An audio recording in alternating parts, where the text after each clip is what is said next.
Todos conocemos la historia del Titanic, el iceberg, las 1500 muertes, la noche más famosa de la historia. Pero ese no es el vídeo de hoy. Hoy vamos a hablar de lo que nadie te ha contado, de las teorías y las conspiraciones que llevan más de un siglo, sugiriendo que aquel hundimiento no fue un accidente, sino algo preparado. Vas a descubrir que el Titanic tenía un hermano gemelo que algunos creen que fue intercambiado para hundirlo y cobrar el seguro, que el dueño del barco canceló su viaje, mientras 3 de los hombres más ricos del mundo subían a bordo y morían, que zarpó con un incendio dentro del casco que los oficiales ocultaron, y que un barco cercano vio las bengalas de socorro y no hizo nada. Relájate, ponte cómodo, y bienvenidos a Detrás de la Historia.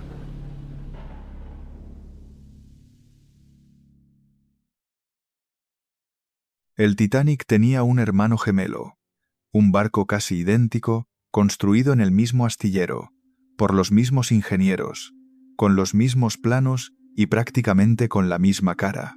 Se llamaba RMS Olympic y fue botado un año antes que el Titanic, convirtiéndose en su momento en el barco más grande que el mundo había visto jamás. Desde fuera, distinguir uno del otro era prácticamente imposible. Las diferencias eran mínimas. Unos pocos ojos de buey de más o de menos en la cubierta delantera, un espaciado ligeramente distinto en las ventanas de la cubierta B y una sección de la cubierta A del Titanic que fue cerrada con cristales pocas semanas antes de zarpar. Detalles que solo un experto con los planos delante habría podido notar. Para cualquier persona normal que viera cualquiera de los dos barcos atracado en un muelle, eran exactamente el mismo barco. Y esa similitud casi perfecta entre ambos es el punto de partida de la teoría más ambiciosa, más elaborada y más debatida de todas las que rodean el hundimiento del Titanic. La teoría de que el barco que se hundió aquella noche de abril de 1912 no era en realidad el Titanic, sino el Olympic disfrazado. Para entender de dónde sale esta idea, hay que retroceder 7 meses antes del desastre.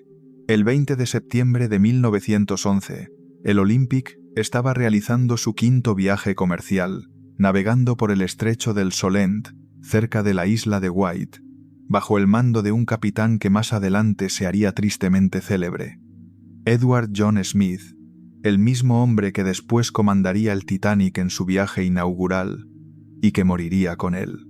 Aquella mañana, un crucero de la Royal Navy llamado HMS Hawke, un buque de guerra que llevaba una proa reforzada diseñada específicamente como ariete para embestir y destruir barcos enemigos, colisionó violentamente contra el costado de estribor del Olympic. La explicación oficial fue que el enorme desplazamiento de agua que generaba un barco del tamaño del Olympic al moverse creó un efecto de succión que arrastró al crucero militar contra su casco como un imán gigantesco. El impacto fue brutal. Abrió 2 agujeros enormes en el costado del Olympic, uno por encima de la línea de flotación y otro por debajo, inundando 2 compartimentos estancos. El Hawke quedó peor. Perdió toda su proa en el choque, arrancada de cuajo por la fuerza del impacto. Milagrosamente, el Olympic consiguió regresar a Southampton por sus propios medios, pero los daños eran gravísimos y necesitaba reparaciones urgentes que costarían una fortuna. Y aquí es donde la historia se pone interesante. Un tribunal del almirantazgo británico determinó que la culpa de la colisión fue del Olympic y de la White Star Line, la compañía naviera que lo operaba. Esa sentencia significaba, según los defensores de la teoría, que la aseguradora Lloyds de Londres no estaba obligada a cubrir los daños, dejando a la White Star Line con el coste íntegro de unas reparaciones enormes que llegaron en el peor momento posible. Porque mientras el Olympic estaba en dique seco siendo reparado, los trabajadores que deberían haber estado terminando la construcción del Titanic fueron desviados para arreglar a su hermano gemelo, lo que retrasó el viaje inaugural del Titanic y provocó más pérdidas económicas. La White Star Line se encontraba de repente con un barco dañado que le costaba dinero en reparaciones cada día que pasaba en el dique seco. Otro barco a medio construir que le costaba dinero en retrasos porque los trabajadores habían sido desviados, y una sentencia judicial que la señalaba como culpable del accidente y que la dejaba sin cobertura del seguro para pagar los daños. El golpe financiero fue considerable, aunque los historiadores discuten sobre cuánto exactamente.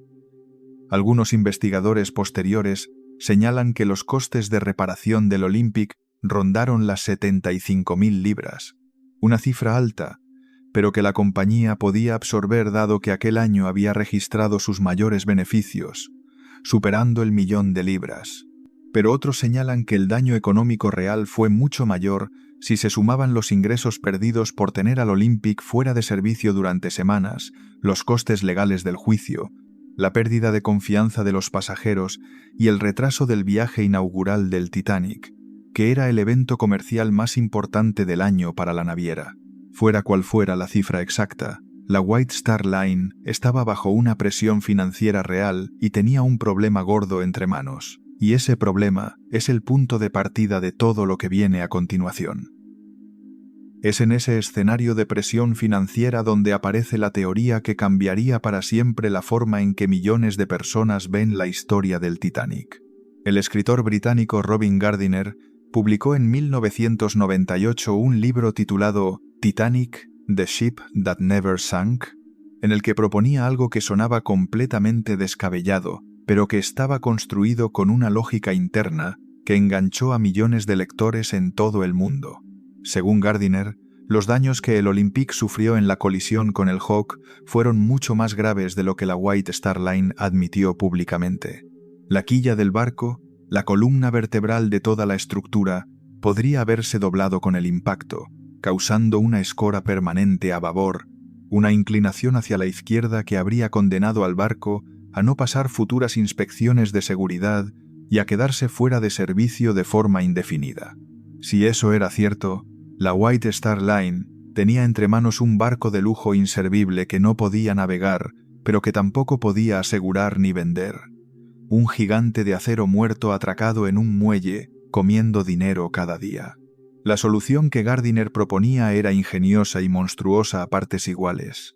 Intercambiar la identidad de los dos barcos. Coger al Olympic dañado, cambiarle las placas del nombre, los botes salvavidas, la documentación y los detalles exteriores para que pareciera el Titanic, y enviarlo al mar en su viaje inaugural con la intención secreta de hundirlo de forma controlada en medio del Atlántico para cobrar el seguro. Mientras tanto, el verdadero Titanic, que estaba prácticamente terminado y en perfectas condiciones, sería maquillado como el Olympic y puesto en servicio comercial durante décadas como si nada hubiera pasado. Un fraude de seguros a escala oceánica que implicaría a los directivos de la White Star Line, a los constructores del astillero Harland & Wolff en Belfast y posiblemente al propio J.P. Morgan, el magnate financiero más poderoso de Estados Unidos, que a través de su empresa International Mercantile Marine era el dueño real de toda la operación naviera. Según la versión más elaborada de la teoría, el plan incluía hundir al falso Titanic de forma controlada en una zona del Atlántico donde habría barcos cercanos preparados para rescatar a todos los pasajeros antes de que nadie muriera. El hundimiento parecería un accidente.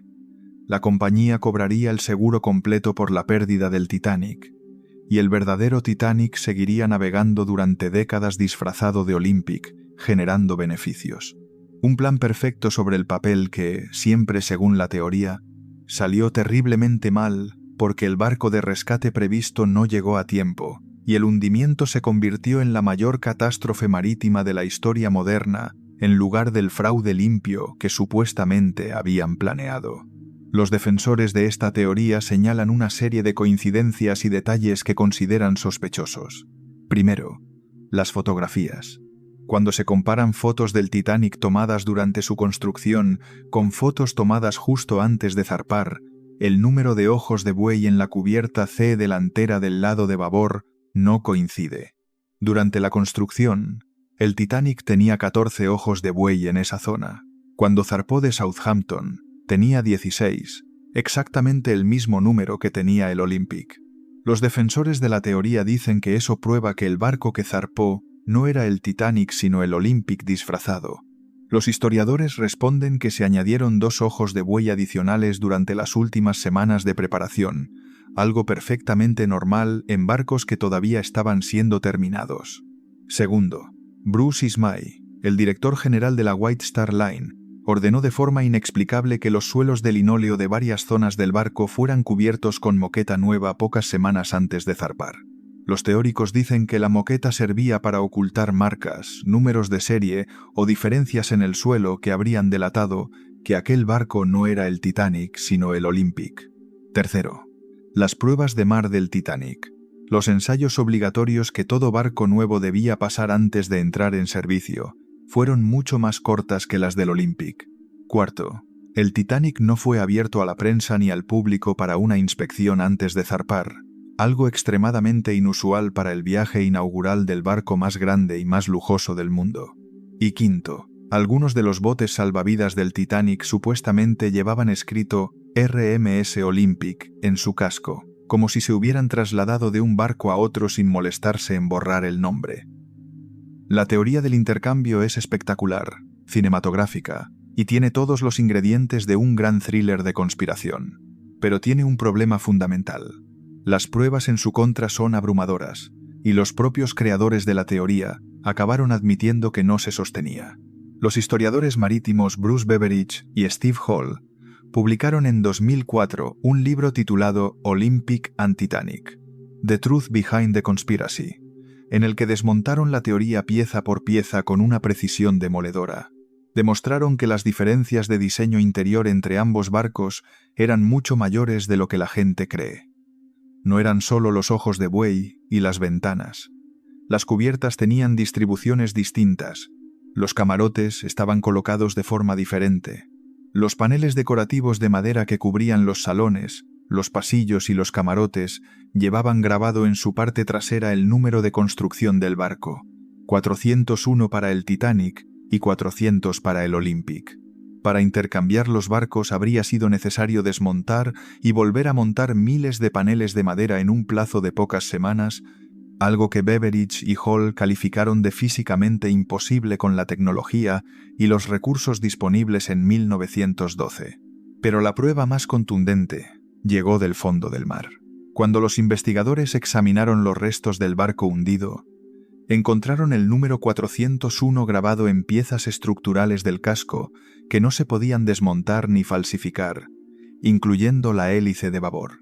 El Olympic, cuando fue desguazado en 1935 después de 24 años de servicio, tenía el número 400 grabado en todas sus piezas recuperadas. El barco que está en el fondo del Atlántico es el 401, es el Titanic. No hay ambigüedad posible en esa prueba. Incluso los argumentos más seductores de la teoría tienen explicaciones mucho más simples que un intercambio de barcos. Los ojos de buey adicionales se añadieron durante las obras finales de acondicionamiento, algo documentado en los registros del astillero.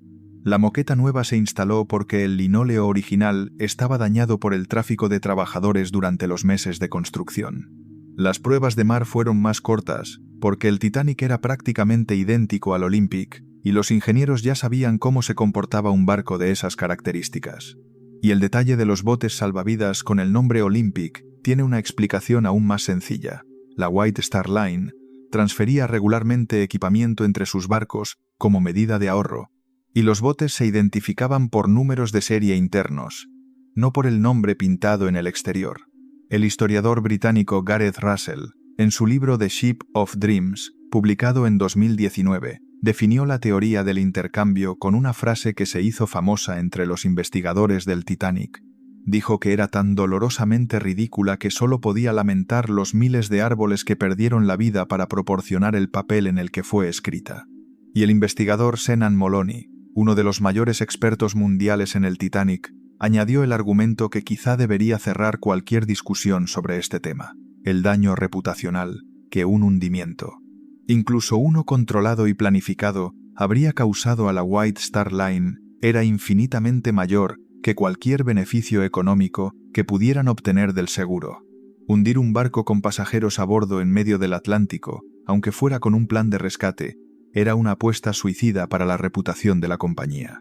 Y de hecho, eso fue exactamente lo que pasó. El hundimiento del Titanic destruyó la imagen de la White Star Line para siempre. La compañía nunca se recuperó y acabó siendo absorbida por su rival Cunard en 1934. Pero hay un último detalle que merece la pena mencionar. Dan van der Vat, el historiador naval que coescribió el primer libro sobre la teoría del intercambio junto a Robin Gardiner, acabó admitiendo años después que la teoría no se sostenía. El propio coautor de la idea reconoció que no aguantaba un análisis riguroso, y sin embargo, más de un siglo después, la teoría del intercambio sigue siendo la más popular, la más compartida y la más debatida de todas las conspiraciones del Titanic. Porque como escribieron los propios Gardiner y van der Vat al final de su libro, una teoría conspirativa surge después de un desastre, porque muchas personas encuentran imposible creer que una tragedia así pueda simplemente ocurrir sin que alguien la haya provocado. Para algunos, la conspiración es una necesidad psicológica para poder aceptar lo inaceptable. Hay un nombre que aparece una y otra vez detrás de cada aspecto de esta historia, un nombre que conecta el barco, la naviera, el seguro, las cancelaciones y las teorías como si fuera el hilo invisible que lo une todo. John Pierpont Morgan. En 1912, J.P. Morgan no era simplemente un hombre rico entre muchos hombres ricos. Era probablemente la persona con más poder económico de todo el planeta, un hombre cuya influencia sobre gobiernos, bancos y empresas era tan gigantesca que los presidentes le pedían favores a él y no al revés. Controlaba bancos, ferrocarriles, empresas de acero, compañías eléctricas y navieras repartidas por medio mundo. Había rescatado personalmente al gobierno de Estados Unidos de la bancarrota en 1895, prestándole $65 millones en oro de su propia reserva privada, una operación financiera que lo convirtió simultáneamente en el hombre más odiado y más admirado de América. Había organizado el rescate del sistema financiero americano durante el pánico bancario de 1907, cuando los bancos del país estaban al borde del colapso total, y fue Morgan, no el gobierno, ni el Congreso, ni el presidente, quien reunió a los banqueros más importantes en su biblioteca privada de Nueva York, cerró la puerta con llave para que nadie pudiera marcharse, y los obligó a poner dinero de sus propios bolsillos para evitar que el sistema financiero entero se viniera abajo.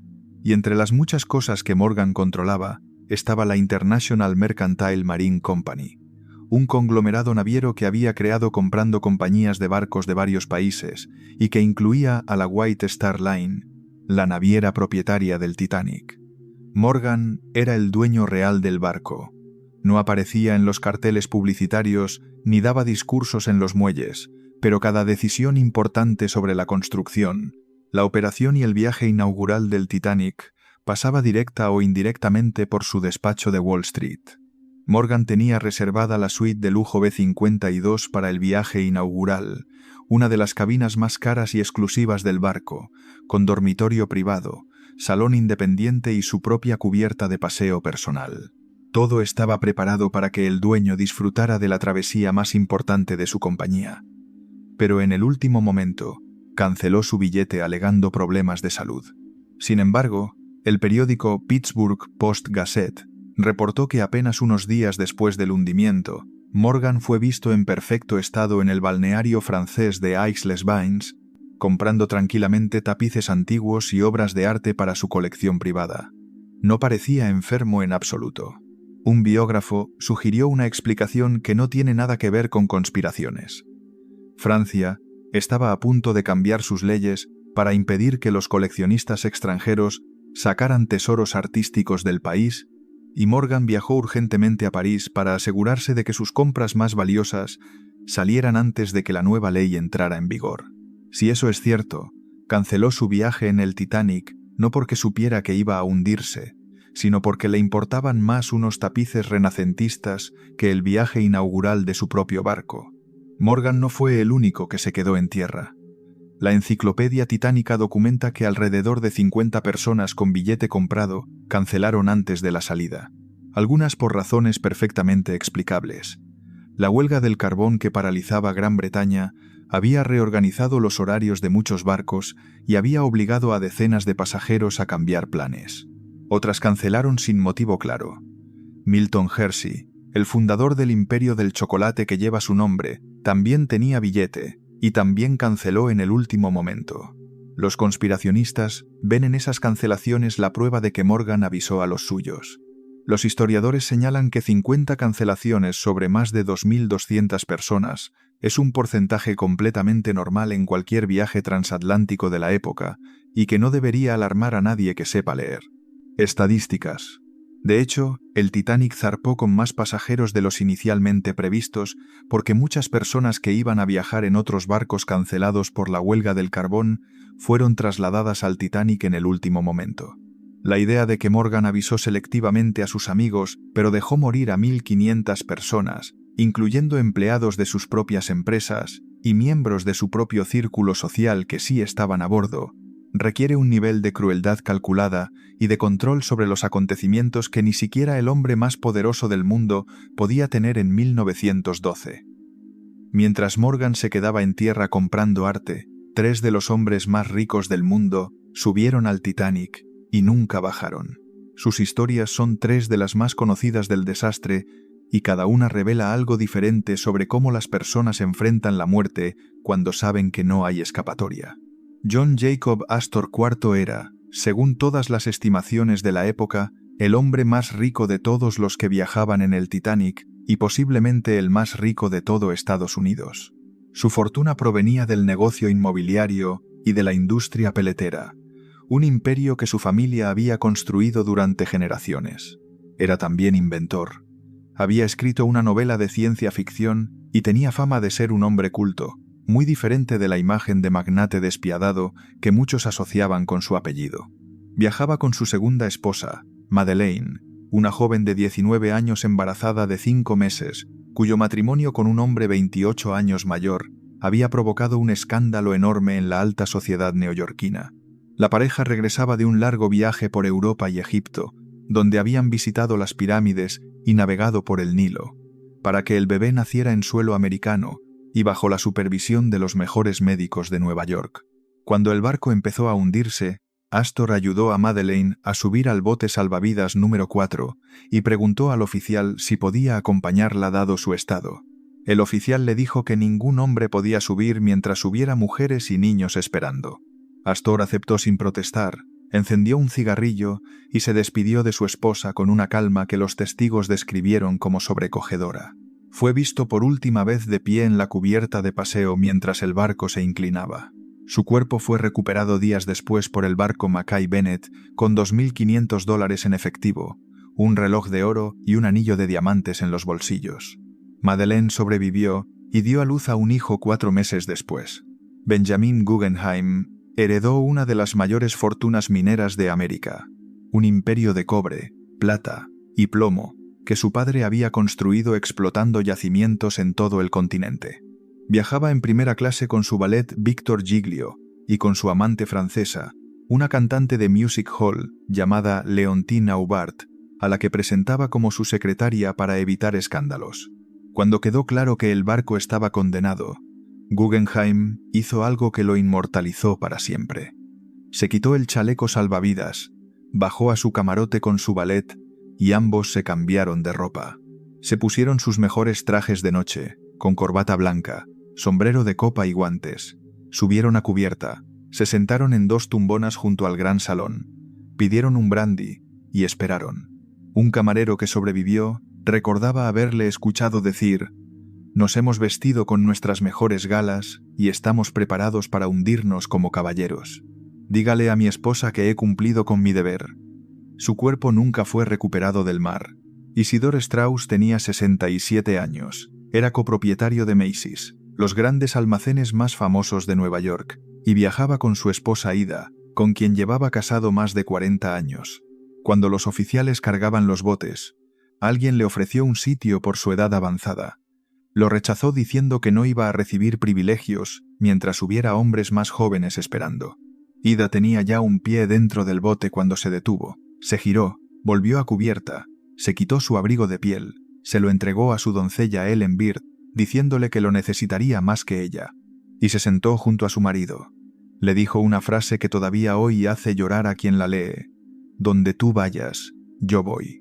Hemos vivido juntos muchos años y no voy a dejarte ahora». Fueron vistos por última vez cogidos de la mano en la cubierta mientras el agua subía. James Cameron representó su historia en la película de 1997 con la escena de la pareja anciana, abrazada en la cama, mientras su camarote se inunda, una imagen que millones de espectadores en todo el mundo recuerdan como uno de los momentos más emotivos de toda la película, sin saber que estaba basada en dos personas reales que existieron, que se amaron durante más de 4 décadas y que eligieron morir juntas aquella noche en lugar de separarse. 3 millonarios. 3 formas distintas de enfrentar el final. Uno con la dignidad silenciosa de quien acepta lo inevitable sin quejarse. Otro con la elegancia teatral de quien se viste de gala para su propia muerte. Y un tercero con el amor incondicional de quien no puede imaginar la vida sin la persona que tiene al lado. Los 3 murieron. Y su muerte en el mismo barco, la misma noche, sería el combustible de una teoría que más de un siglo después sigue ardiendo con fuerza en cada rincón de Internet. La muerte de estos 3 hombres en el mismo barco, la misma noche, mientras el dueño de ese barco estaba en tierra firme comprando obras de arte, es la base de una de las teorías conspirativas más virales de toda la era de Internet. La teoría dice que Morgan quería crear un banco central privado en Estados Unidos, una institución que controlaría la emisión de dinero y que daría a los grandes banqueros un poder sin precedentes sobre la economía entera del país.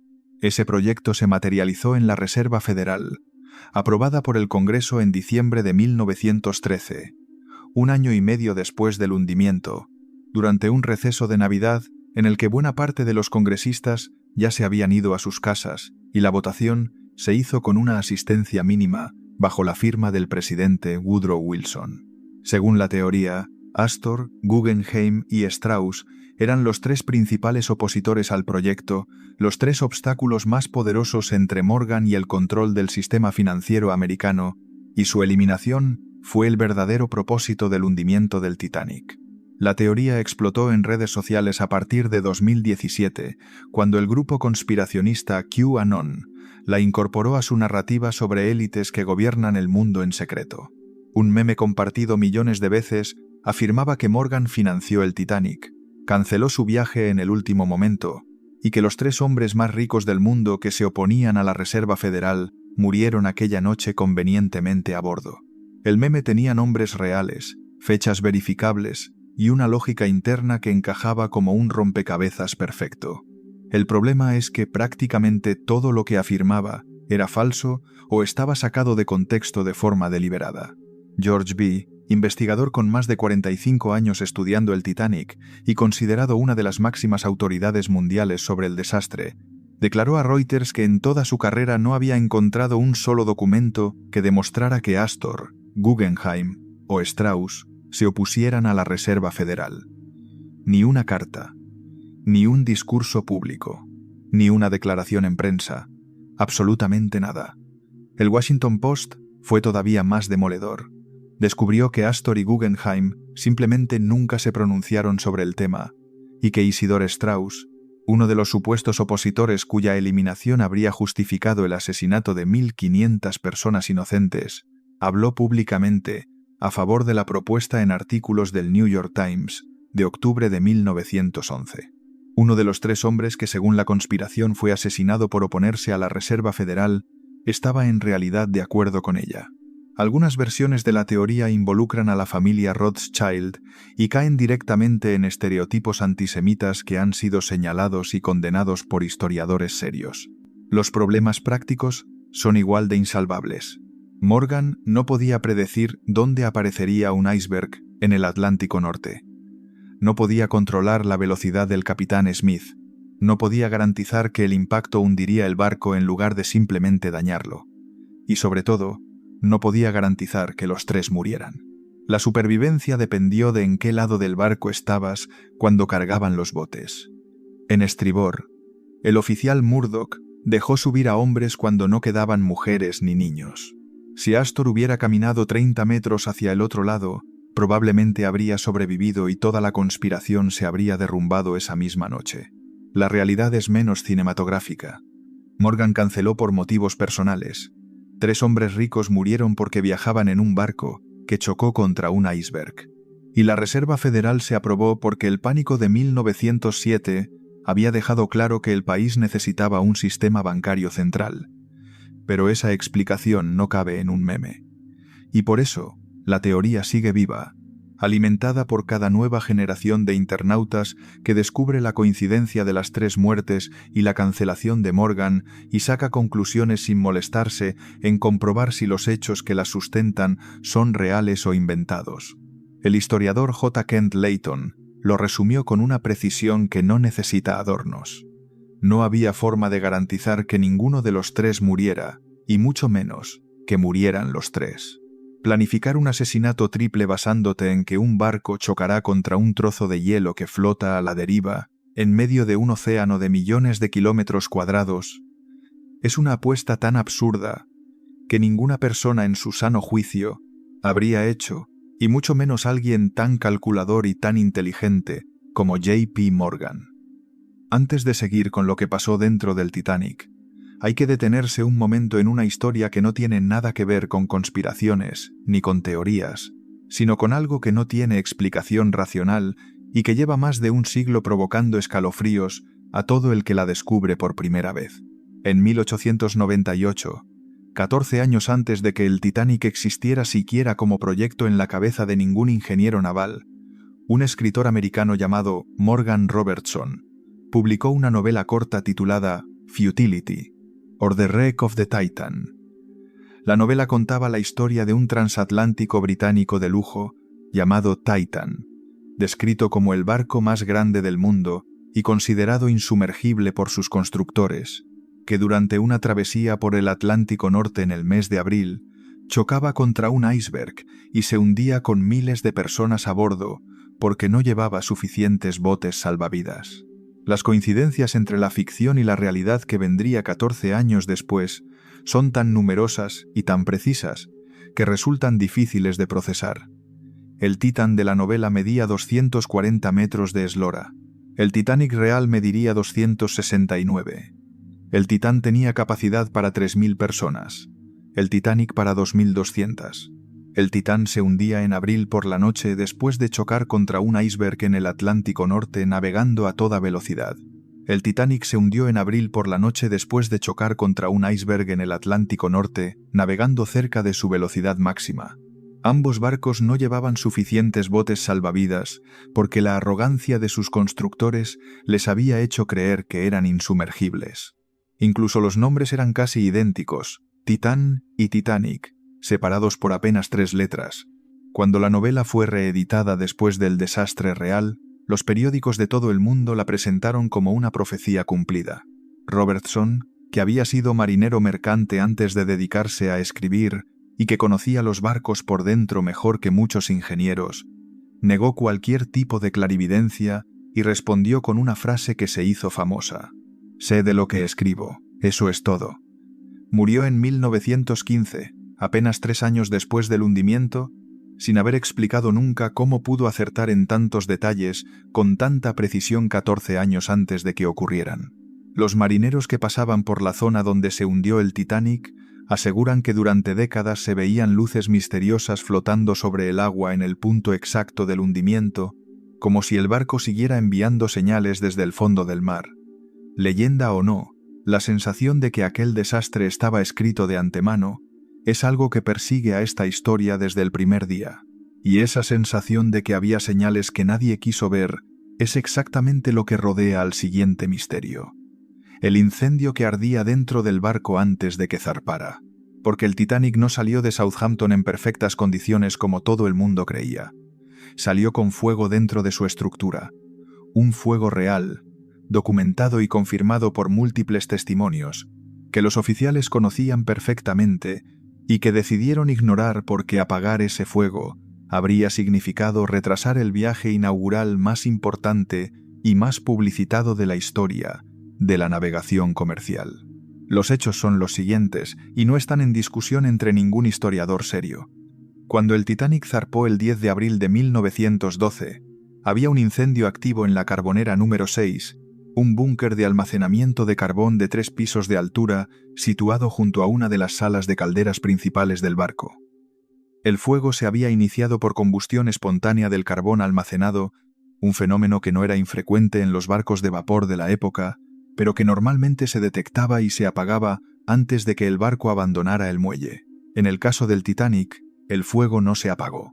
La decisión que tomaron los responsables del barco fue zarpar con el incendio activo e intentar controlarlo durante la travesía mientras el barco navegaba hacia Nueva York con más de 2.000 personas a bordo que no tenían la más mínima idea de lo que estaba ocurriendo bajo sus pies.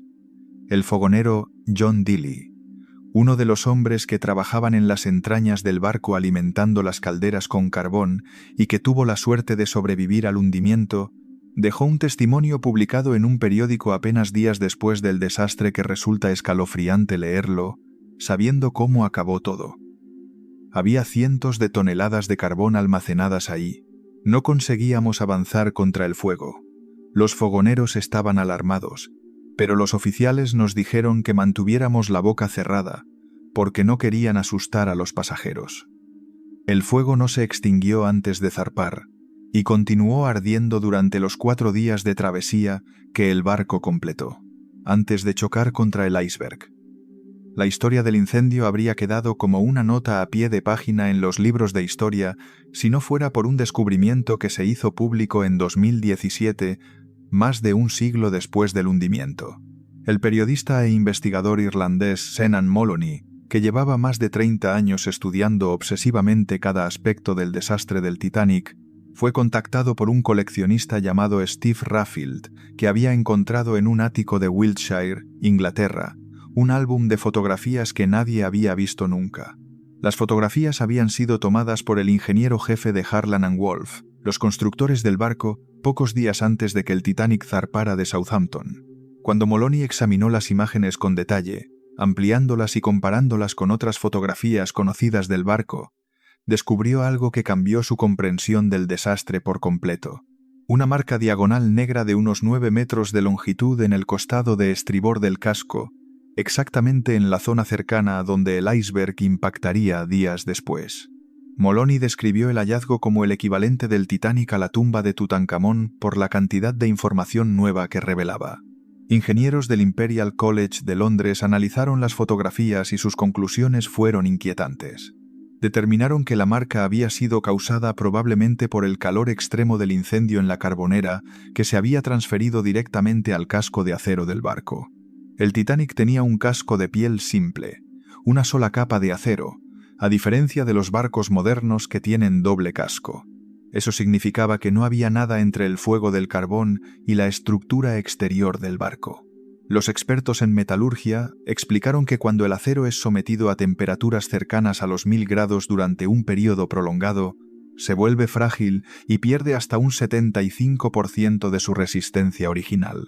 Si el acero del casco estaba debilitado por el calor en la zona exacta donde después impactó el iceberg, eso explicaría por qué el hielo atravesó la estructura del barco con tanta facilidad, como un cuchillo cortando mantequilla caliente.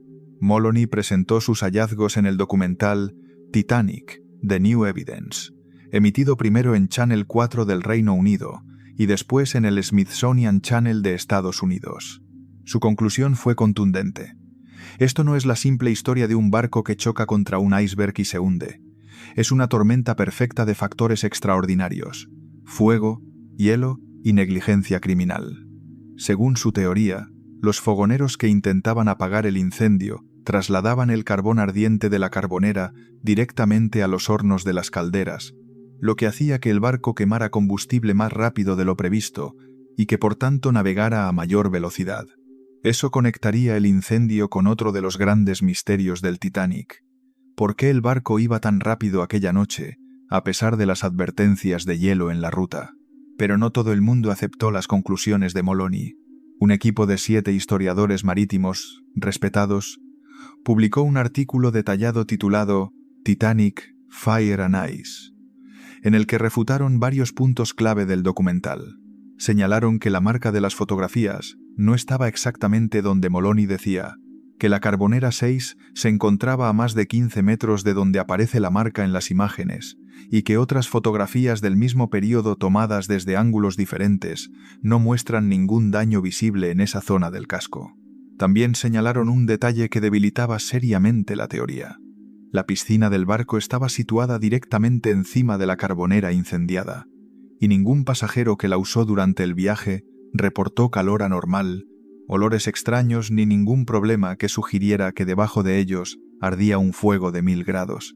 Lo que nadie discute, ni los defensores ni los detractores de la teoría de Moloney, es que el Titanic zarpó con un incendio activo dentro del casco, que los oficiales lo sabían, que ordenaron silencio absoluto para no alarmar a los pasajeros, que el fuego tardó días en apagarse durante la travesía y que toda esta información fue deliberadamente minimizada en las investigaciones oficiales que se llevaron a cabo después del desastre. El incendio no hundió el Titanic, lo hundió un iceberg.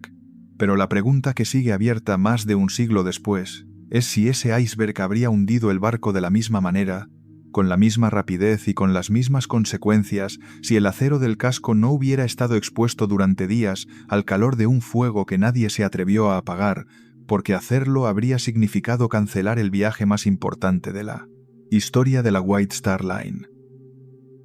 Hay un objeto que se subastó en 2007 por 90.000 libras esterlinas a un coleccionista chino a través de la casa de subastas Henry Aldrich & Son en Devizes, Inglaterra. Es pequeño, cabe en la palma de una mano y no tiene absolutamente nada de especial a simple vista.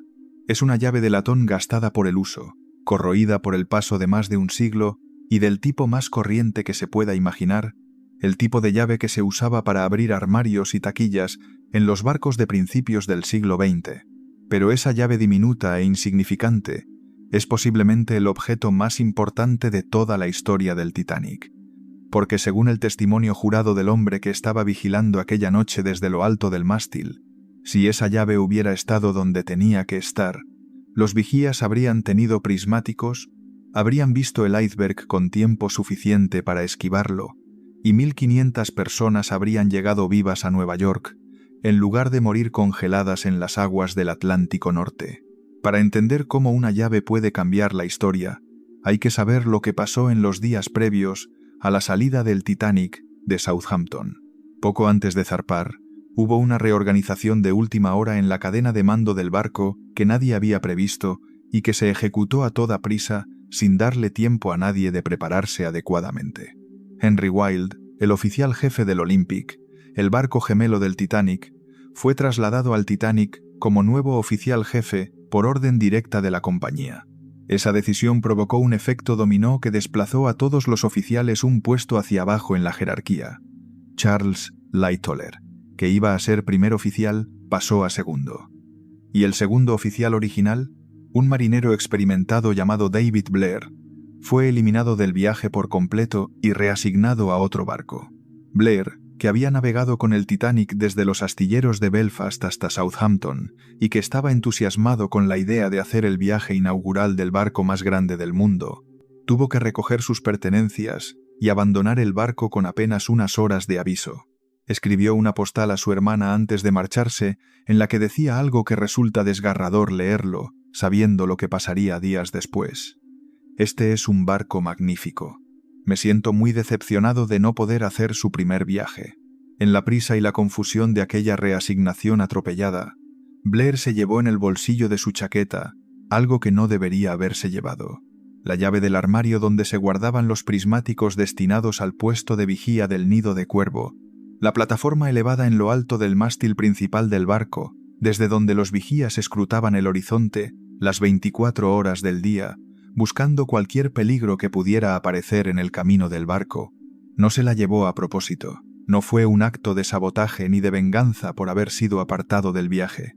Simplemente se olvidó de sacarla del bolsillo y de entregársela a su sustituto antes de bajar del barco.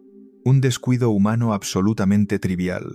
El tipo de error menor que cualquier persona comete cuando tiene prisa y la cabeza en otra parte. Pero las consecuencias de aquel olvido fueron devastadoras. Sin la llave, los vigías no pudieron abrir el armario. Nadie forzó la cerradura. Nadie buscó una llave de repuesto. Nadie ordenó que se rompiera la puerta. El vigía George Hawke lo confirmó durante la investigación británica. Antes de llegar a Southampton, Blair les había prestado unos prismáticos marcados como Segundo Oficial, SS, Titanic, y los habían usado durante toda la travesía desde Belfast. Al llegar a Southampton, Blair los recogió y los guardó bajo llave.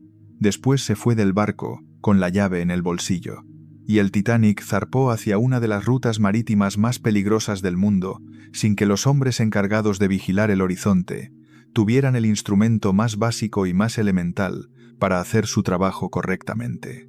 Un barco que había costado $7,5 millones de la época, el equivalente a cientos de millones actuales, navegaba por aguas infestadas de icebergs, con vigías que dependían exclusivamente de sus ojos desnudos, porque nadie se había molestado en comprobar que tuvieran los prismáticos antes de soltar amarras. Cuando los vigías pidieron prismáticos al oficial Lightoller después de salir de Southampton, Lightoller buscó en el camarote de Blair y no los encontró porque estaban en el armario cerrado con llave, y ahí quedó la cosa. Nadie insistió. Nadie elevó la queja al capitán. Nadie consideró que fuera suficientemente grave como para detener el barco o buscar una solución alternativa.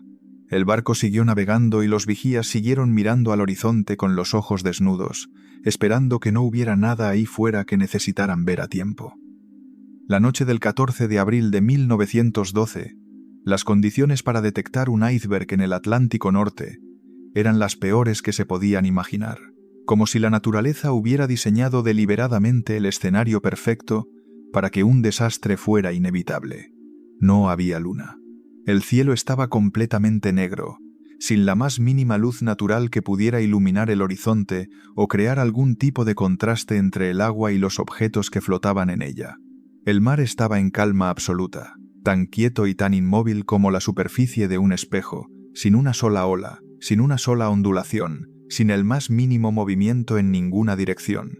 En condiciones normales, cuando hay oleaje, las olas rompen contra la base de los icebergs y producen una línea de espuma blanca que los vigías entrenados pueden detectar a distancia considerable, incluso en plena oscuridad.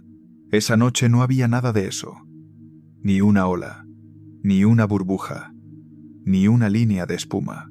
El agua estaba tan absolutamente inmóvil que los supervivientes recordaban que parecía un lago de cristal negro extendiéndose hasta el infinito en todas las direcciones.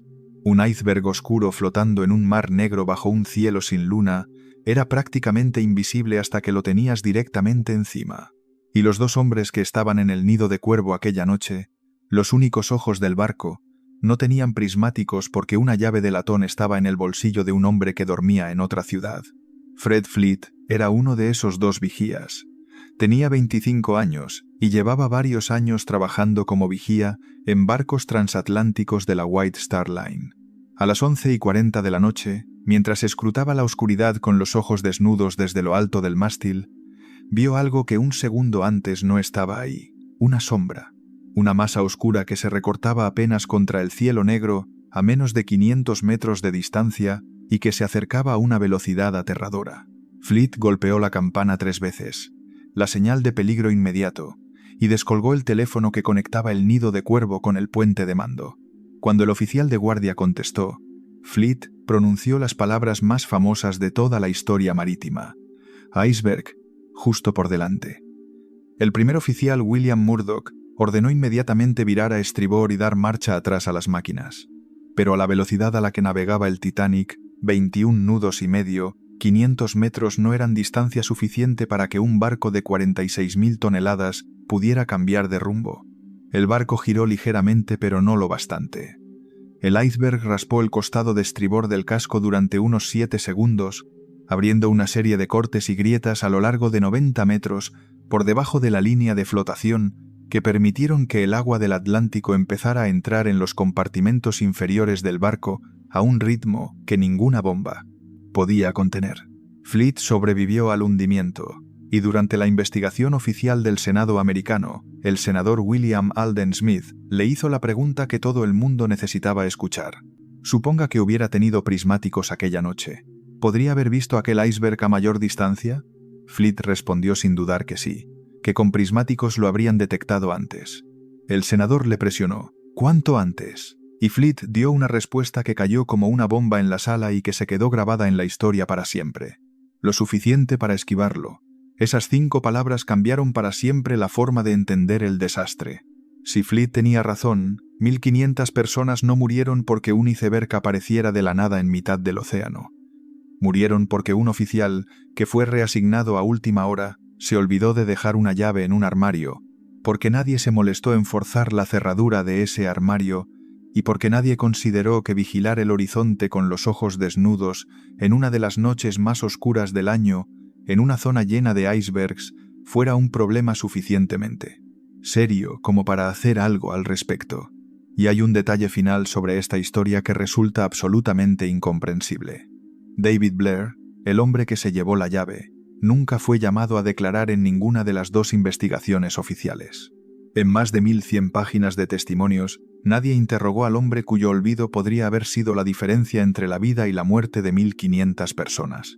Como si el sistema prefiriera no hacer la pregunta cuya respuesta nadie quería escuchar. A lo largo del día 14 de abril de 1912, mientras el Titanic navegaba a toda velocidad hacia la zona del Atlántico Norte donde los icebergs eran más frecuentes y más peligrosos en esa época del año, los operadores de radio del barco recibieron al menos 6 avisos de otros barcos que navegaban por la misma zona, advirtiendo con coordenadas precisas de la presencia masiva de hielo en la ruta. 6 avisos.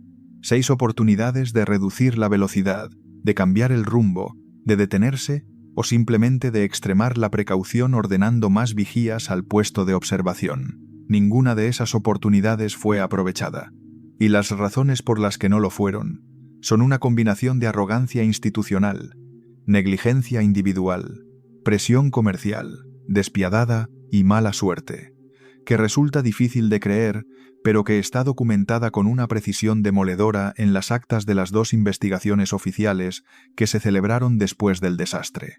Los operadores de radio del Titanic eran 2 jóvenes que se llamaban Jack Phillips, de 25 años, y Harold Bright, de 22. Es fundamental entender algo sobre ellos que cambia completamente la perspectiva de esta historia y que mucha gente desconoce. Phillips y Bride no eran tripulantes del barco en el sentido estricto de la palabra. No respondían ante el capitán Smith ni ante ningún oficial de navegación. Eran empleados de la compañía Marconi, una empresa privada de telecomunicaciones que había instalado el equipo de radio en el Titanic y que asignaba a sus propios operadores para manejarlo. Su trabajo principal, el que les pagaba el sueldo, el que sus jefes en la compañía Marconi les exigían como prioridad absoluta, no era transmitir avisos de navegación al puente de mando. Su trabajo principal era enviar y recibir telegramas personales de los pasajeros de primera clase, los millonarios y aristócratas que pagaban cantidades considerables de dinero para enviar mensajes a sus familias, a sus socios comerciales y a sus banqueros en Nueva York. Cada telegrama enviado generaba ingresos directos para la compañía Marconi, y ese flujo de dinero tenía prioridad sobre los avisos meteorológicos o de navegación que llegaban de otros barcos. Para empeorar todavía más, una situación que ya era terrible, el equipo de radio del Titanic se había averiado durante la noche del 12 al 13 de abril, dejando al barco completamente incomunicado durante horas hasta que Phillips y Bright consiguieron repararlo trabajando sin descanso. Aquella avería les dejó con una acumulación enorme de mensajes de pasajeros sin enviar que necesitaban despachar urgentemente antes de que los pasajeros empezaran a quejarse y antes de que la compañía Marconi les llamara la atención por el retraso. Cuando los avisos de hielo empezaron a llegar de otros barcos a lo largo del día 14, Phillips estaba completamente desbordado intentando despachar aquella montaña de telegramas pendientes y no tenía tiempo físico para ocuparse de todo al mismo tiempo. No todos los avisos de hielo llegaron al puente de mando donde los oficiales de navegación los necesitaban. Algunos se quedaron en la sala de radio sin que nadie los recogiera. Otros fueron anotados en un papel y dejados sobre la mesa de Phillips, entre la pila creciente de telegramas comerciales, sin que nadie distinguiera entre un mensaje urgente de seguridad marítima y un telegrama de un millonario pidiéndole a su chofer que lo esperara en el muelle de Nueva York. Pero el aviso que sí llegó a manos del capitán generó una escena que dice más sobre la actitud de los responsables del barco que cualquier discurso o cualquier análisis posterior. A la 1:42 de la tarde, el capitán Smith recibió personalmente un mensaje del barco Baltic, advirtiendo con coordenadas exactas de grandes cantidades de hielo, en una zona que estaba directamente en la trayectoria del Titanic. En lugar de estudiar el mensaje, clavarlo en el tablón de navegación del puente y tomar medidas inmediatas como habría hecho cualquier capitán prudente, Smith se lo entregó a Bruce Ismay, el director general de la White Star Line. Ismay leyó el aviso de peligro mortal, se lo metió tranquilamente en el bolsillo del chaleco y durante las horas siguientes se lo enseñó a varios pasajeros durante la cena como si fuera una curiosidad, una anécdota divertida que contar entre el primer plato y el segundo. Un documento que advertía de que el barco navegaba directamente hacia un campo de icebergs acabó siendo un tema de conversación ligera entre millonarios que cenaban langosta y bebían champán. Ismay no le devolvió el mensaje al capitán hasta las 7:15 de la tarde, más de 5 horas después de haberlo recibido. Para entonces, el Titanic llevaba toda la tarde navegando a toda velocidad hacia el peligro, sin que ningún oficial en el puente de mando supiera con precisión lo que les esperaba por delante. A las 9:40 de la noche, apenas 2 horas antes del impacto fatal, el barco Mesaba envió el aviso más detallado, más preciso y más urgente de todos los que se recibieron aquel día fatídico. El mensaje del Mesaba describía con coordenadas exactas un campo de hielo masivo con grandes cantidades de icebergs y hielo compacto situado directamente en la trayectoria del Titanic. Si aquel aviso hubiera llegado al puente de mando, el capitán habría sabido con total claridad que estaba navegando a toda velocidad hacia una pared de hielo que bloqueaba kilómetros de océano. Pero el aviso del Mesaba nunca llegó al puente. Jack Phillips estaba demasiado ocupado transmitiendo telegramas de pasajeros a la estación de Cape Race en Terranova, y simplemente dejó el mensaje de lado sobre la pila de papeles sin entregarlo a ningún oficial. Un aviso que contenía la información exacta que habría salvado al barco y a 1.500 personas se perdió porque el operador de radio estaba mandando los mensajes personales de unos millonarios que querían avisar a sus familias de a qué hora llegarían a Nueva York el miércoles. Y entonces llegó el último aviso, el que lo cambió todo.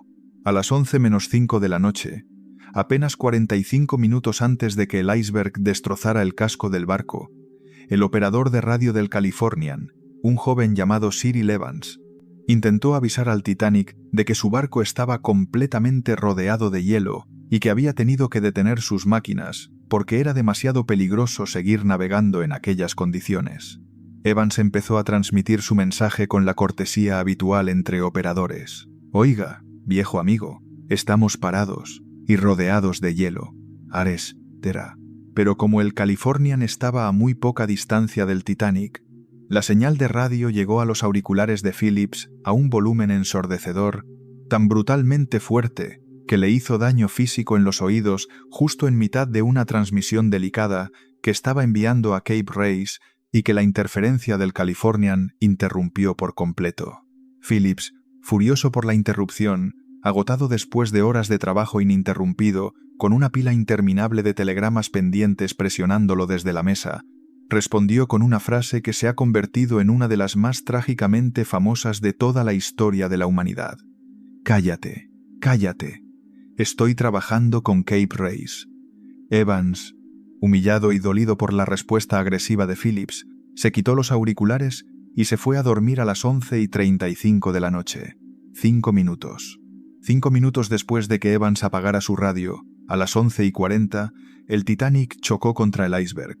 Si Evans hubiera mantenido la radio encendida un cuarto de hora más, habría recibido la primera señal de socorro del Titanic y el Californian, que estaba a menos de 20 kilómetros y que tenía los motores en espera listos para arrancar. Podría haber llegado antes de que el barco se hundiera a las 2:20 de la madrugada. Detrás de todo esto latía una presión que nadie mencionaba abiertamente pero que todos conocían. La presión por la velocidad. El Titanic navegaba aquella noche a 21 nudos y medio, cerca de su máxima de 23, sin haber reducido la marcha a pesar de los 6 avisos de hielo. Hay debate sobre si Ismay presionó al capitán Smith para mantener esa velocidad y llegar a Nueva York antes de lo previsto para generar titulares positivos sobre el viaje inaugural. Smith, un capitán con 30 años de experiencia que debería haber sabido que aquella velocidad en aquellas condiciones era una temeridad, no frenó. Años antes había declarado públicamente: No puedo imaginar ninguna condición que haga hundirse a un barco. La construcción naval moderna ha ido más allá de eso. Aquella confianza ciega en la tecnología, multiplicada por la presión comercial de llegar pronto, multiplicada por un campo de icebergs que 6 barcos habían reportado durante todo el día, multiplicada por unos vigías sin prismáticos en una noche sin luna, multiplicada por un operador de radio que mandó callar al único hombre que podía haberlos salvado, produjo la tormenta perfecta que hundió al barco que el mundo creía insumergible. La investigación británica lo dijo sin adornos. El desastre fue causado por la excesiva velocidad, pero no culparon a nadie, ni al capitán, ni a Ismay, ni a la compañía. El único hombre que habría podido explicar por qué el barco iba tan rápido aquella noche se hundió con él. Mientras el Titanic se hundía lentamente en la oscuridad del Atlántico Norte, con una inclinación cada vez más pronunciada hacia proa, que hacía que caminar por la cubierta fuera como subir una cuesta empinada, mientras las bengalas de socorro iluminaban el cielo nocturno durante unos segundos con un estallido blanco antes de apagarse y caer de vuelta al mar como lágrimas de luz, mientras más de 1.500 personas se aferraban a las barandillas y a los mástiles de un barco que se inclinaba cada minuto un poco más hacia el agua negra que los esperaba abajo, mientras familias se separaban para siempre en los botes salvavidas, con despedidas que durarían un instante y pesarían una eternidad, la orquesta del barco seguía tocando. 8 músicos dirigidos por el violinista Wallace Hartley, contratados para amenizar las veladas de primera clase durante la travesía, permanecieron en cubierta con sus instrumentos, interpretando melodía tras melodía, mientras el barco se hundía debajo de ellos. Hay una leyenda que dice que la última melodía que interpretaron antes de que el agua les llegara a los pies fue Nearer, my God, to thee, un himno religioso que habla de acercarse a Dios en el momento de la muerte. Nadie ha podido confirmar con total certeza si realmente fue esa la última canción, porque los testimonios de los supervivientes se contradicen entre sí, pero la imagen de aquellos 8 hombres tocando sus instrumentos mientras el barco se hundía debajo de ellos se convirtió en uno de los símbolos más poderosos del desastre y en una de las historias de valentía más recordadas del siglo XX. Los 8 músicos murieron aquella noche. Ninguno intentó subir a un bote salvavidas. Siguieron tocando hasta que el agua les hizo imposible seguir sosteniendo los instrumentos. En 2013, el violín de Hartley, que fue encontrado atado a su cuerpo cuando lo recuperaron del mar, días después del hundimiento, fue subastado por la casa Henry Aldrich & Son por 1.175.000 libras, convirtiéndose en el objeto del Titanic más caro jamás vendido y en un símbolo del coraje humano frente a la muerte inevitable. Mientras aquella orquesta tocaba y el barco se hundía, a menos de 20 kilómetros de distancia había un barco que lo estaba viendo todo, no de oídas, no por radio, lo estaba viendo con los ojos. El SS Californian era un carguero de la Leyland Line, una compañía que también formaba parte del conglomerado de JP Morgan, comandado por un capitán de 34 años llamado Stanley Lord. Aquella noche, Lord había detenido su barco al encontrarse rodeado de un campo de hielo tan denso que consideró demasiado peligroso seguir navegando. Se fue a descansar al cuarto de mapas, vestido con la ropa puesta en lugar de ponerse el pijama, algo que sus defensores señalan como una precaución normal y que los conspiracionistas interpretan como la prueba de que estaba esperando algo que sabía que iba a pasar. A medianoche, el segundo oficial Herbert Stone subió al puente del Californian para comenzar su guardia. Desde allí podía ver las luces de otro barco en el horizonte, un barco que parecía estar detenido a una distancia que estimó en unos 8 kilómetros. Stone intentó contactar con aquel barco usando la lámpara de señales Morse, enviando destellos de luz codificados que cualquier barco con un vigía competente debería haber visto y respondido. No recibió respuesta. Lo que Stone no sabía era que el Titanic también estaba intentando contactar con él por el mismo método. El cuarto oficial Joseph Boxhall estaba usando la lámpara Morse del Titanic para enviar señales hacia las luces que veían en el horizonte. Pero la distancia, la refracción atmosférica y las condiciones de aquella noche hacían que los destellos fueran prácticamente imposibles de descifrar desde ninguno de los dos barcos. Era como dos personas gritándose desde lados opuestos de un cañón mientras el viento se lleva sus palabras. A las 12:45 de la madrugada, Stone vio algo en el cielo por encima de aquel barco misterioso. Un destello blanco que al principio confundió con una estrella fugaz. Después vio otro destello, y otro más. No eran estrellas fugaces, eran bengalas de socorro. Cohetes blancos que subían varios cientos de metros en el cielo, explotaban con un estallido visible y caían lentamente iluminando la oscuridad durante unos segundos antes de apagarse. El Titanic estaba lanzando cohetes al cielo pidiendo desesperadamente ayuda a cualquier barco que pudiera verlos. Stone los vio desde el puente del Californian. Los contó uno por uno, y no hizo absolutamente nada para responder. A la 1:15 de la madrugada, después de haber contado al menos 5 bengalas, Stone bajó al tubo acústico que conectaba el puente con el cuarto de mapas donde el capitán Lord descansaba y le informó de lo que estaba viendo. La conversación que mantuvieron aquella noche a través de aquel tubo se convirtió en una de las más analizadas y más condenadas de toda la historia marítima. Lord le preguntó a Stone de qué color eran las bengalas. Stone le dijo que eran blancas. Lord le preguntó si podían ser señales de compañía, un tipo de cohete que algunos barcos comerciales lanzaban al aire para identificarse entre sí cuando se cruzaban por la noche y que no indicaba ningún tipo de peligro ni de emergencia. Stone respondió que no lo sabía con seguridad porque nunca había visto señales de compañía de ese tipo, pero que tampoco podía descartar que lo fueran. Lord no subió al puente. No dio orden de despertar al operador de radio para comprobar si había señales de socorro en las ondas. No ordenó encender las calderas y poner el barco en marcha hacia el origen de las bengalas. Se quedó donde estaba.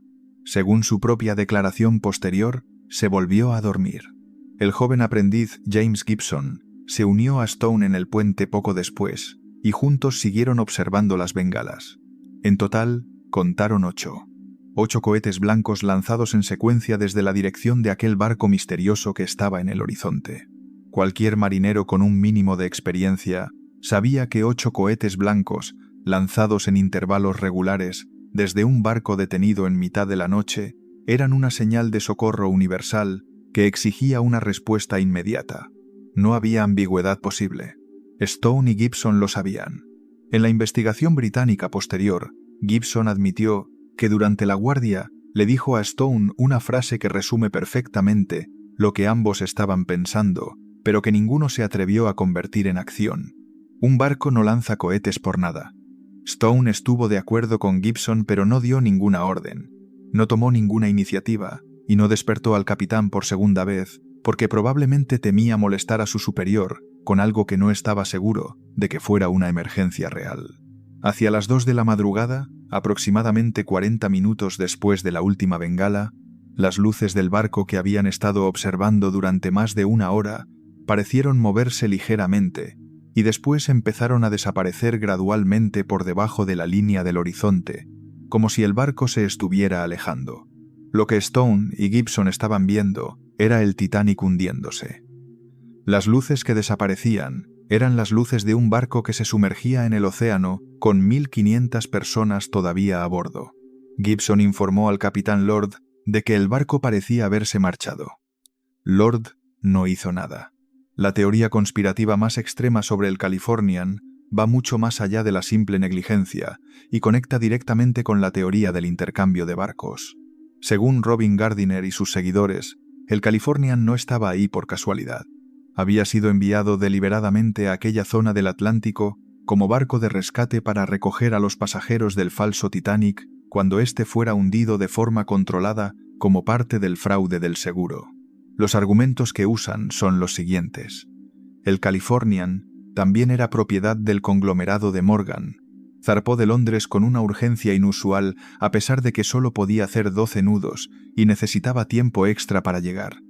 Estaba navegando durante una huelga de carbón cuando el combustible era caro y escaso. El capitán Lord decidió dormir vestido aquella noche con los motores en espera, listos para arrancar, y llevaba una cantidad sospechosamente grande de mantas y ropa de abrigo para un carguero que supuestamente no transportaba pasajeros. Según esta versión de la conspiración, el plan original era que el Californian llegara rápidamente al lugar del hundimiento controlado, rescatara a todos los pasajeros antes de que nadie muriera, y la White Star Line cobrara el seguro sin víctimas y sin escándalo.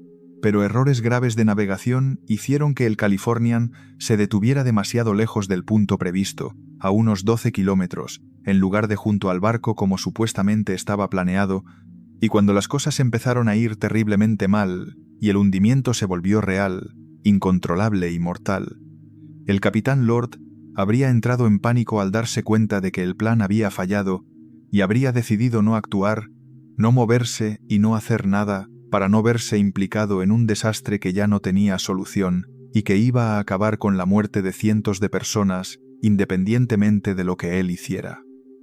La teoría del Californian como barco de rescate es cinematográfica, pero tiene agujeros enormes que la desmontan por completo. El Californian era un carguero pequeño, con capacidad para apenas 100 personas. Aunque hubiera llegado junto al Titanic a tiempo, no habría podido rescatar a las más de 2.200 personas que iban a bordo. Habría necesitado hacer múltiples viajes o tener la ayuda de otros barcos, lo cual habría sido imposible de coordinar en secreto en mitad de la noche en el Atlántico Norte. Además, si el Californian estaba ahí como barco de rescate y formaba parte del plan de Morgan, la pregunta más obvia es, ¿por qué no rescató a nadie cuando las cosas salieron mal? Si estaban implicados en la conspiración y sabían que el barco se estaba hundiendo con personas reales dentro, su inacción no los protegía de nada, sino que los convertía en cómplices de un asesinato masivo, que es exactamente lo contrario de lo que cualquier conspirador racional habría querido. Lo que sí es un hecho indiscutible, aceptado incluso por los defensores más acérrimos del capitán Lord, es que el Californian vio las bengalas de socorro del Titanic y no respondió a ellas de ninguna manera. Ambas investigaciones oficiales, la americana presidida por el senador Smith y la británica presidida por Lord Mersey, llegaron exactamente a la misma conclusión sobre este punto crucial. En 1992, una tercera revisión del caso realizada por el Marine Accident Investigation Branch del gobierno británico volvió a analizar todas las pruebas con tecnología moderna y concluyó que las acciones del capitán Lord y su tripulación aquella noche quedaron muy por debajo de lo que se necesitaba. La investigación británica original de 1912 fue especialmente dura en su veredicto y declaró con una claridad que no dejaba espacio para la interpretación que si el Californian hubiera acudido en auxilio del Titanic inmediatamente, después de ver los primeros cohetes, podría haber salvado muchas, si no todas, las vidas que se perdieron. Esa frase, escrita en el informe oficial de un tribunal del gobierno británico, es una de las más devastadoras que se han escrito jamás sobre una decisión tomada por un solo hombre. Si el capitán Lord hubiera dado la orden de encender las calderas cuando Stone le informó de las bengalas a la 1:15, el Californian habría podido llegar al lugar del hundimiento en menos de una hora, mucho antes de que el Titanic se hundiera a las 2:20. Centenares de personas que murieron congeladas en el agua esperando un rescate que nunca llegó, podrían haber sido sacadas del mar con vida si un capitán de 34 años no se hubiera dado la vuelta en su litera y vuelto a dormir. Stanley Lord fue despedido por la Leyland Line en agosto de 1912, pocos meses después del desastre. Nunca fue acusado formalmente de ningún delito porque la investigación británica recomendó que se abriera un procedimiento disciplinario formal contra él, pero este nunca se llevó a cabo por una combinación de tecnicismos legales y de falta de voluntad política para castigar a un capitán británico en un caso que ya estaba generando suficiente vergüenza internacional para el país. Lord pasó el resto de su vida defendiendo su versión de los hechos con una obstinación que rozaba lo obsesivo.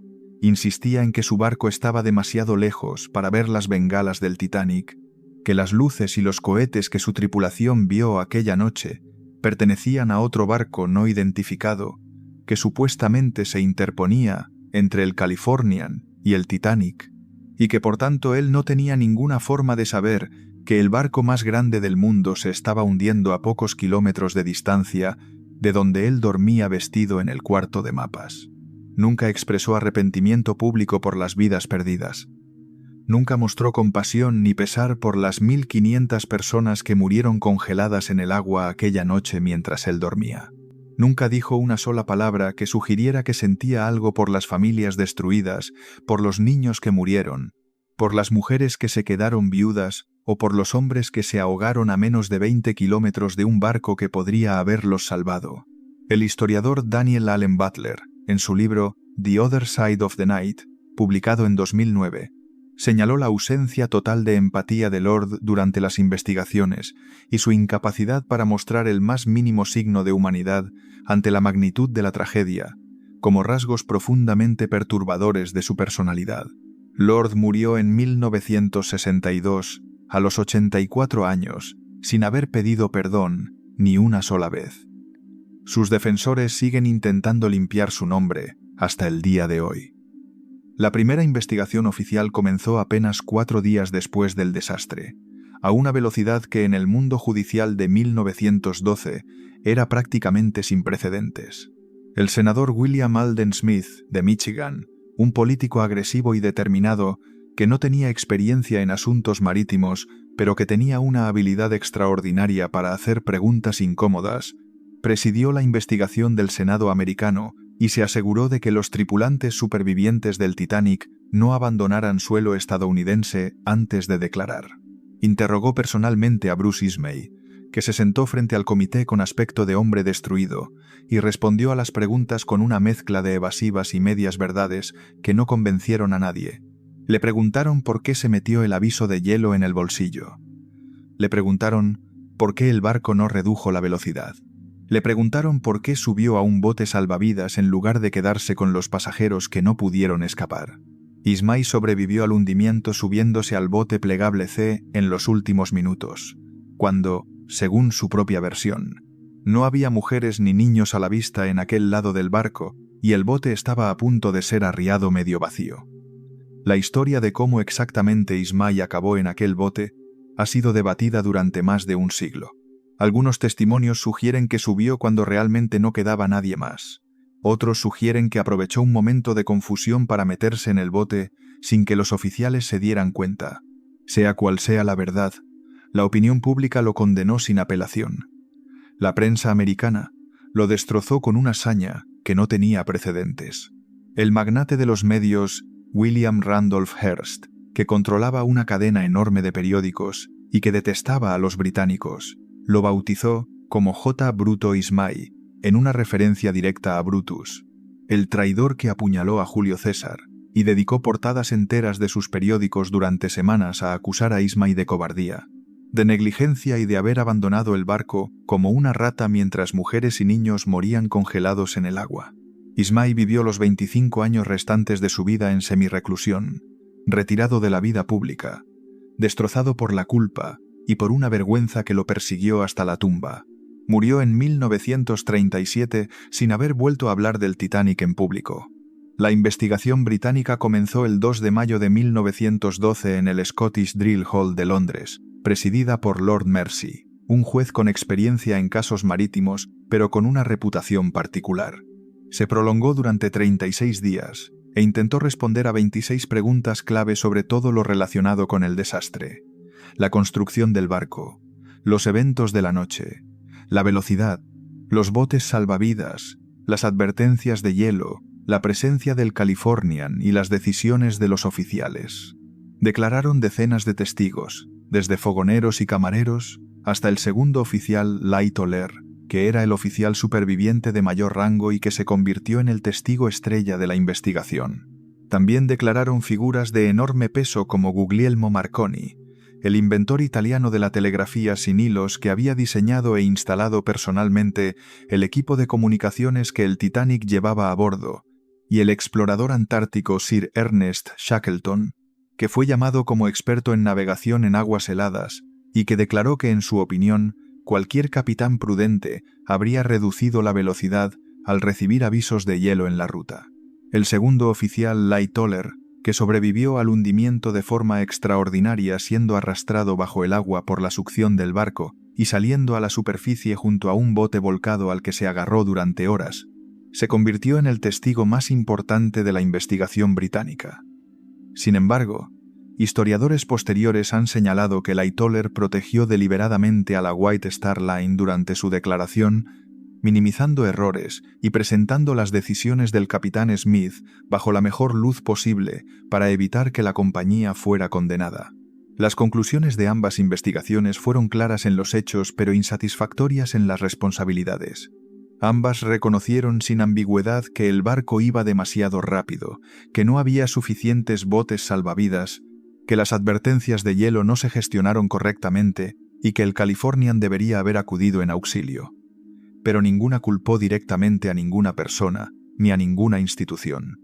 Nadie fue a la cárcel. Nadie pagó una multa. Nadie perdió su licencia. Smith estaba muerto. Ismay fue destrozado por la prensa, pero no acusado de nada. La White Star Line recibió críticas, pero siguió operando.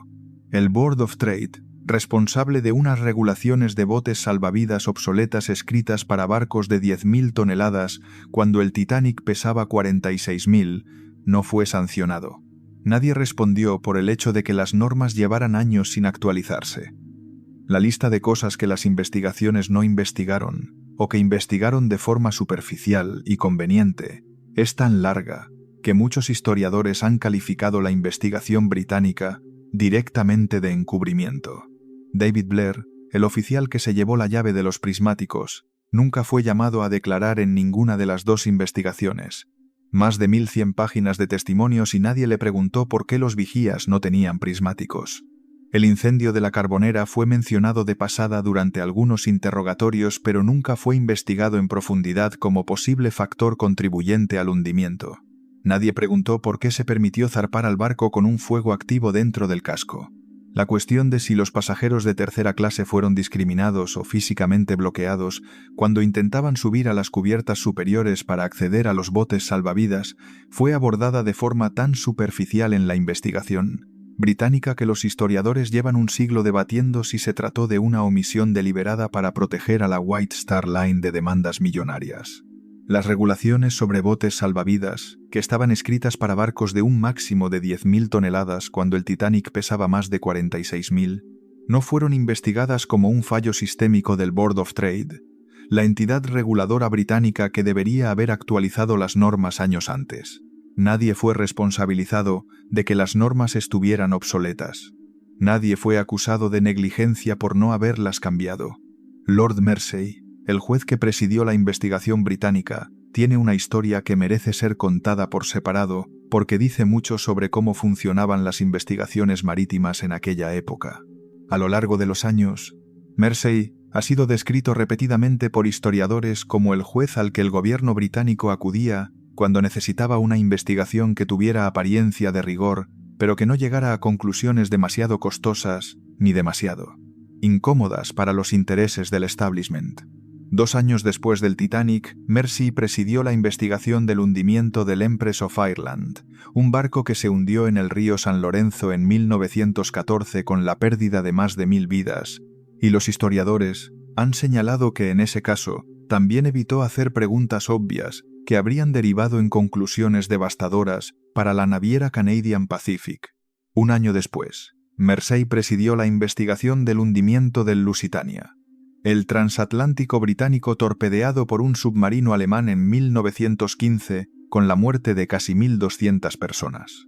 Un caso donde la sombra del encubrimiento fue todavía más alargada y más siniestra, porque el gobierno británico tenía intereses estratégicos directos en controlar qué información salía a la luz pública y qué preguntas se hacían y cuáles. No, dado que el hundimiento del Lusitania fue utilizado como propaganda para justificar la entrada de Estados Unidos en la Primera Guerra Mundial. Después de la investigación del Lusitania, Mersey renunció a su cargo de forma repentina, y según varias fuentes históricas, dijo en privado que aquel caso le había dejado un sabor amargo que no podía quitarse de encima, y que no quería volver a presidir una investigación de ese tipo. Nunca más. El hecho de que el hombre que presidió las 3 investigaciones marítimas más importantes de la década renunciara después de la última diciendo que le dejaba mal sabor, es algo que los historiadores llevan más de un siglo interpretando de formas muy diferentes. Más de 110 años después del hundimiento del Titanic, Las preguntas siguen abiertas y siguen sin tener respuestas completas ni definitivas. ¿Por qué se permitió zarpar a un barco con fuego dentro? ¿Por qué nadie comprobó que los vigías tuvieran prismáticos? ¿Por qué los avisos de hielo acabaron en el bolsillo de un directivo en lugar de en el tablón de navegación? ¿Por qué no se redujo la velocidad? ¿Por qué el Californian no respondió a 8 bengalas de socorro? ¿Por qué las investigaciones no culparon a nadie? Cada una de esas preguntas tiene respuestas parciales, pero ninguna tiene una respuesta completa y definitiva. Y eso, más que cualquier teoría conspirativa sobre barcos intercambiados o magnates asesinados, es lo que mantiene viva la historia del Titanic. No es el misterio de lo que pasó, es el misterio de por qué se permitió que pasara. 1.500 personas murieron aquella noche, no porque un iceberg apareciera de la nada, sino porque una cadena interminable de decisiones humanas, cada una de ellas evitable, se encadenó en la secuencia perfecta para producir el desastre más famoso de la historia. Y nadie pagó por ninguna de esas decisiones.